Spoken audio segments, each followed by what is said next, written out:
جیسے آپ جنت میں داخل ہوں گے انشاءاللہ اللہ تعالیٰ کے جو پروٹوکول والے فرشتے ہیں وہ پہلا ہی جملہ یہی کہیں گے سلام قولا من رب الرحیم، اے نیک بختو اللہ رب العالمین کا سلام قبول کرو۔ تو وہاں بھی سلام ہے، یا علی مدد وہاں بھی نہیں ہے، وہاں بھی سلام ہی ہے۔ تو اسی چیز کو فروغ دیں جو دنیا سے ہمیں جنت تک لے جائے اور وہی ہمیں وہاں سننے کو ملے انشاءاللہ۔ مفتی صاحب آپ بھی اس پہ اظہار خیال فرما دیں، اس کے علاوہ بھی کوئی اگر جملے ہیں، مثلا یہی جملہ نہیں خاص طور سے تاکہ کوئی ہٹ نہ ہو، مگر اس کے علاوہ اگر جملے کہہ رہے ہیں تہنیت میں یا اس کی تبریک میں تو منافی ہے؟ سلام تو جیسے ہم سب کا اتفاق ہے، وہ معروف ہے اور حدیث مبارکہ میں ہے اور اس میں کسی کا اختلاف نہیں۔ یا علی مدد کہنا یا لفظ یا سے کسی غیر اللہ کو پکارنا یہ درست نہیں ہے، یہ شرک ہے۔ اور ایاک نعبد و ایاک نستعین تفسیر قرآن مجید کی ہم سب کے لیے ہے،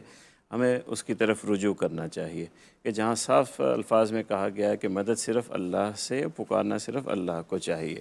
اب یہاں تک بات تو بالکل واضح ہو گئی، جس طرح کہ علامہ صاحب نے کہا کہ شرکیہ اس میں ہے، اس سے بری رہنا چاہیے، دور رہنا چاہیے۔ میں ایک اور بات کہوں گا کہ میں چاہوں گا کہ علامہ صاحب اس بات کو یوں کہتے کہ جب ہم سلام کر رہے ہیں کسی کو تو وہاں اپنے عقیدے کو ظاہر کرنے کی کیا ضرورت ہے، چونٹی بھرنے کی کیا ضرورت ہے؟ یہ تو ایک ماحول کے بھی خلاف ہے نا،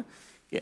جب مثال کے طور پر کوئی بریلوی آئے اور وہ کہے یا رسول اللہ مجھے کہے تو وہ چونٹی بھر رہا ہے نا، سلام تو نہیں کر رہا مجھے۔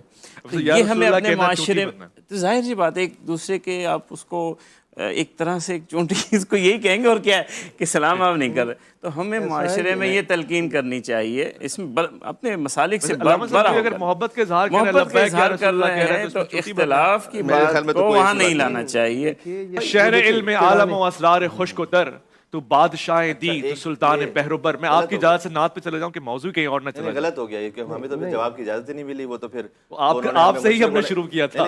وہ شروع کیا تھا تو پھر اس کے بعد جو بات ہے وہ رسپونڈ بھی تو ہو سکے نا، تو وہ تو پھر اب اپنا بیان کیجیے مختصر تھا پہلے مختصر، وہ جتنا ان کو وقت دیا آپ نے اتنا تو ہمیں دینا چاہیے تھا، آپ کو بہرحال نہیں دیا آپ نے اتنا وقت۔ گزارش یہ ہے کہ یہ شرک کے حوالے سے نہیں کہا جاتا، اللہ سبحانہ و تعالیٰ وحدہ لا شریک ہے، جو اللہ کو پکار رہے ہیں فقط وحدہ لا شریک واجب الوجود ہو، باقی سب اس کی مخلوق ہیں، پہلی بات۔ دوسرا یہ کہ یہ جو صاحب نے یوں کہا کہ السلام علیکم بما صبرتم فنعم عقبی الدار، جنت میں بھی جو ہے وہ سلام ہی ہوگا، تو یہ علی مدد تو وہاں ہے نہیں، تو پھر کہنے کی کیا ضرورت ہے؟ تو اصل بات اب مجھے کہہ لینی چاہیے کہ کنا نعرف المنافقون بذکر علی بن ابی طالب،